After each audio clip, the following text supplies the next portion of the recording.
Welcome back ناظرین، programme میں دوبارہ ہم آپ کا خیر مقدم کرتے ہیں۔ پروگرام کا دلچسپ حصہ جاری ہے۔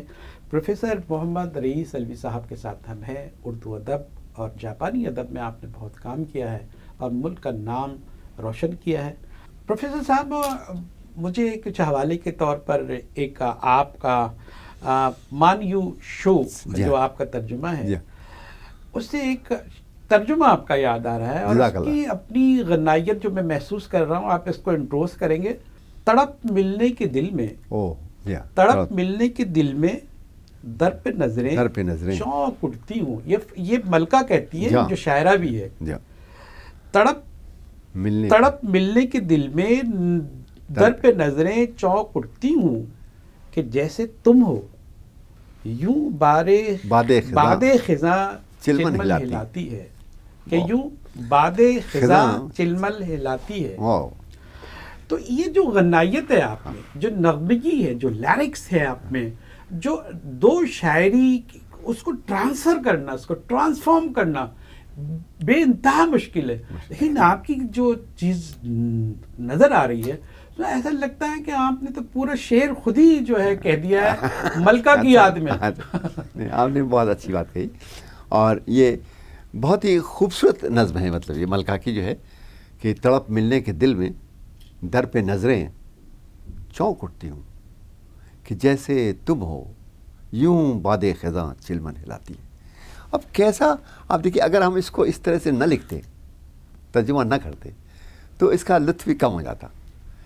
تو جو ہم نے ایک یعنی خاتون کی جو خواہش ہے نا، خاتون کی طرف سے شعر کہا گیا ہے، اس خواہش کو اسی نرمی سے لکھنا تھا، ترجمہ کرنا تھا، تو اسی نرمی سے یہ ترجمہ آپ کو ملا ہے۔ مطلب آپ پہ ایک نسائیت کے احساسات اور محسوسات بھی آپ کے بڑے گہرے ہیں۔ میں آپ کو اس پہ خیال ہے کہ میں سائیگیوں کی ایک نظم آپ کو سنانا چاہتا ہوں۔ جی آپ جو میں نے بتایا کہ وہ میر تقی میر اور میر دد جیسے شاعر، سب سے بڑے شاعر جاپانی زبان کے، ان کا ایک دوسرا لہجہ ہے، اس کو آپ دیکھیے، ترجمہ، اس کا ترجمہ دیکھیے کہ آئینے شفاف پر ذرے کو تو دیکھیں مگر آئینے شفاف پر ذرے کو تو دیکھیں مگر، دل میں جو پیدا ہو کہیں تھوڑی سی بھی کوئی ہوس۔ واہ! دل میں جو پیدا ہو کہیں تھوڑی سی بھی کوئی ہوس، اس سے نہ رہیے بے خبر۔ یعنی آئینے شفاف پہ آپ دیکھ رہے ہیں، ذرے کو ہٹا رہے ہیں، ساتھ گندا صاف کر، لیکن یہ آئینہ تو دل بھی ہے نا۔ دیکھیے وہی بات ہے نا جو ہمارے یہاں اردو لٹریچر میں ہے کہ دل آئینہ ہے، ان کے یہاں بھی یہی بات ہے کہ دل میں جو پیدا ہو کبھی چھوٹی سی بھی کوئی ہوس، اس سے نہ رہیے بے خبر۔ بالکل ایسی ہے جیسے آئینے شفاف پر ذرہ آ جاتا ہے، اسی طرح آپ کے دل میں یہ ہوس جو پیدا ہوتی ہے، اس سے آپ بے خبر نہ رہتے۔ تو آپ نے بڑا جو پہلے ابتدا میں کہا تھا کہ ان کی جو پرانی شاعری، جو قدیم شاعری ہے اور ہماری قدیم شاعری میں ایک رشتہ ہے، اور اس رشتے میں جو اثرات اور جو تاثیر ہے اس میں بڑی مماثلت پائی جاتی ہے، اور آپ کے اس ترجمے نے تو بہت واضح کر دیا ہے۔ تو کچھ اور بھی آپ تو ہائیکو میں بھی آپ کچھ بہت سارا ہائیکو میں، جی ہاں، دیکھیے ہائیکو تو ایک ایسی شاعری ہے جو ہماری 17ویں 18ویں صدی میں سامنے آتی ہے، ٹھیک ہے نا۔ اور یہ بشو صاحب جن کا ذکر میں نے کیا، جن کی کتاب اندرون شمال کا تنگ راستہ جو ہے، جس کا میں نے ترجمہ کیا، یہ ترجمہ بھی پورے بر صغیر کی کسی زبان میں نہیں ہوا ہے سوائے اردو کی، اور اس کو ہائیکو کی بائبل کہا جاتا ہے، اس کتاب کو۔ اس کتاب کو، یعنی جو سفر نامہ ہے بشو کا، اس کتاب کو ہائیکو کی بائبل کہا جاتا ہے، ہولی بک کے طور پر۔ یہ اگر آپ نے اس کو نہیں پڑھا تو اس کا مطلب ہائیکو نہیں جانتے آپ۔ اس کتاب کی اہمیت یہ ہے، اور یہ ایک سفر نامہ ہے جو اس وقت یعنی 17ویں صدی میں بشو نے کوئی 2500 کلومیٹر کا سفر پیدل کیا تھا۔ تو آپ نے نثر میں نہیں، نثریں، لیکن اس میں جا بجا نظمیں انہوں نے لکھی ہیں، تقریباً 80 کے قریب ان کی ہائیکو نظمیں جو ہیں وہ شامل ہیں اس میں۔ وہ جہاں جہاں، اس سے معلوم ہوتا ہے کہ ہائیکو کہاں کہی جا سکتی ہے، کیسے کہی جا سکتی ہے، کیوں کر کہی جا سکتی ہے، اور کیسے اس کو ایکسپلین کیا جا سکتا ہے۔ اسی لیے اس کو ہائیکو کی بائبل کہتے ہیں۔ اور اس پر آپ نے کام کیا، اور یہ اس کا ترجمہ میں نے اردو میں کیا۔ اور یہ جو ہے، یہ جو آپ دیکھیے کہ یہ کسی زبان میں ہندوستان کی، بر صغیر کی، بنگال کی کسی زبان میں ترجمہ نہیں ہو. یہ ہمارا جو وہ ہے کیا کہیں آپ، جو بھی کہیں، کامیابی کہیں کہ اردو میں یہ بات سب سے پہلے ہوئی. تو آپ تو جو ہے وہ بہت ہی مطلب پائنیر میں آپ کا شمار ہو رہا ہے اس میں. اچھا اب اس پہ دیکھیے ہائیکو کیا چیز ہے. اب میں ذرا سا اگر آپ اجازت دیں تو میں ہائیکو کی ایکسپلین کر دوں کہ ہائیکو کو لوگ سمجھتے ہیں کہ 3 مصروں کی شاعری ہے، مختصر شاعری ہے، 3 مصروں کی شاعری ہوتی ہے. 5-7-5 کا اس کا ردم ہے. صحیح. یعنی پہلا مصرع 5 صوتی آہنگ ہوتے، دوسرا مصرع 7 صوتی آہنگ ہوتے، آ ای او اے او. اچھا. ایسے صوتی آہنگ جاپانی زبان کا جو ایسے ہوتا ہے.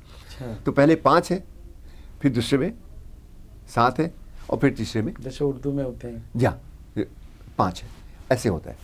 اور یہ کہ اس کا یہ صرف اتنا ہی نہیں ہے بلکہ یہ ایک ایسا سمبولک ہے ایشو، سمبولک ہے، علامتی ہے. جی جی. اور اس کے اندر جو خیالات ہوتے ہیں وہ بہت گہرے ہوتے ہیں. صحیح. تو صرف لفظوں پہ نہ جائیں آپ، اس لفظوں کے پس منظر میں بھی کچھ ہوتا ہے. اور وہ کہتے یہ ہیں کہ جو کچھ کہا گیا ہے ہائیکو میں اس سے زیادہ نہیں کہا گیا ہے، تو جو نہیں کہا گیا ہے وہاں تک پہنچنا ہے آپ. اچھا وہ میں جی وہ یاد پڑتا ہے ایک جگہ میں نے پڑھا سنا تھا کہ جاپانی کہتے ہیں کہ ہمارا کام جاننے پہ کام نہیں کرنا ہے، نہ جاننے پہ کام کرنا ہے. جو اب تک ہم جان نہیں سکے بس ہم وہی جاننا ہمارے علم کی جو ہے ہماری کوشش ہے اور کاوش ہے. نہیں، جاپانی کا ایک خاص ایک فلاسفی ہے. اچھا دیکھیے فلاسفی کیا ہے ان کی فلاسفی یہ ہے کہ عدم اور وجود، عدم سے وجود اور وجود سے عدم کا، عدم بھی اور وجود بھی، جی جی، دونوں جو ہیں کیا ہیں، وجود ہیں. اچھا عدم مطلب وہ کہتے ہیں کہ لافانی ہے یہ ساری عدم جو ہے وہ بھی کوئی چیز ہے، نہ ہونا بھی ہونا ہے، اور ہونا تو ہونا ہی ہے. جس طرح کے نفسیات میں والے کہتے ہیں کہ نہ ذہن میں نہ کی تصویر نہیں ہے، لہذا نہ ہے، کچھ نہ کچھ ہے. ہاں کچھ نہ کچھ، جو کچھ ہے، جو کچھ ہے نہ نہیں لگا سکتے. کہتے ہیں کچھ نہیں ہے تو کچھ نہیں ہے، کچھ نہ کچھ ہے. ہاں یہ ان کی فلاسفی. اور اسی لیے یہ زین بدھ مت کی فلاسفی ہے، زین بدھ مت کی. تو اس پہ وہ اپنی سماج کو قائم رکھتے ہیں. آپ کی گفتگو سے مجھے جو بھی اندازہ ہوا وہ یہ ہوا کہ آپ نے ان کی جو تاریخ کو گرفت میں لیا اپنی. اس میں آپ کو تاریخ بھی پڑھنی پڑی ہوگی، ان کا جو سماجی جو ہے رچاؤ بچاؤ، اس پہ آپ نے کیا محنت کی اور کس طرح آپ نے اس کو لیا؟ نہیں دیکھیں اب بات یہ، آپ کسی معاشرے کی تہذیب کو یا معاشرے کو سمجھنا چاہتے ہیں تو میرا کہنا یہ ہے کہ اگر آپ واقعی میں سمجھنا چاہتے ہیں تو سب سے پہلے ضروری یہ ہے کہ آپ اس کی شاعری کو سمجھیں. اگر آپ کسی معاشرے کی شاعری کو سمجھ سکتے ہیں تو اس کا مطلب معاشرے کی روح کو آپ سمجھ رہے ہیں. نہیں، یہاں ایک اعتراض ہو سکتا ہے کہ دیکھیں شاعری کو سمجھنے کے لیے سماجی شعور کا ہونا بہت ضروری ہے، اور سماجی شعور اس کے معاشرے میں جو چیزیں ہیں، جو روایات ہیں، جو تاریخ ہے، اس کو سمجھے بغیر جو ہے وہ آپ نے اچھی بات کی، لیکن دلچسپ بات کہی آپ نے. دلچسپ بات یہ ہوئی کہ میں جس بات کو پہلے کہہ رہا ہوں آپ اس بات کو بعد میں کہہ رہے ہیں. دیکھیے سماجی شعور تو آپ میں ہوگا تبھی آپ شاعری پڑھیں گے. سماجی شعور کے بغیر آپ شاعری نہیں پڑھیں گے. لیکن جب آپ سماج کا ایتھوس کیا ہے، اس کا کلچر کیا ہے، صحیح، اس کو سمجھنے کے لیے دیکھیں آپ اس معاشرے میں رہتے ہیں، آپ کو فائنسٹ جو آپ کہیں فائنسٹ، جو سب سے فائنسٹ اس کی مثال ہو سکتی ہے وہ شاعری ہے. جی بالکل صحیح. تو جب آپ فائنسٹ مثال کو سمجھیں گے تو آپ پھر آپ جائیں گے واپس معاشرے میں، یہ ایسے ہے، اچھا یہ ایسے ہے، اچھا یہ یوں ہے. اس طرح سے پھر آپ سمجھتے ہیں. ناظرین چھوٹا سا بریک لیتے ہیں. پروفیسر رئیس علوی صاحب ہمارے ساتھ موجود ہیں. ہم مرحلہ وار جو ہے گفتگو کو آگے بڑھا رہے ہیں. ہمارے ساتھ رہیے. ایک چھوٹا سا بریک.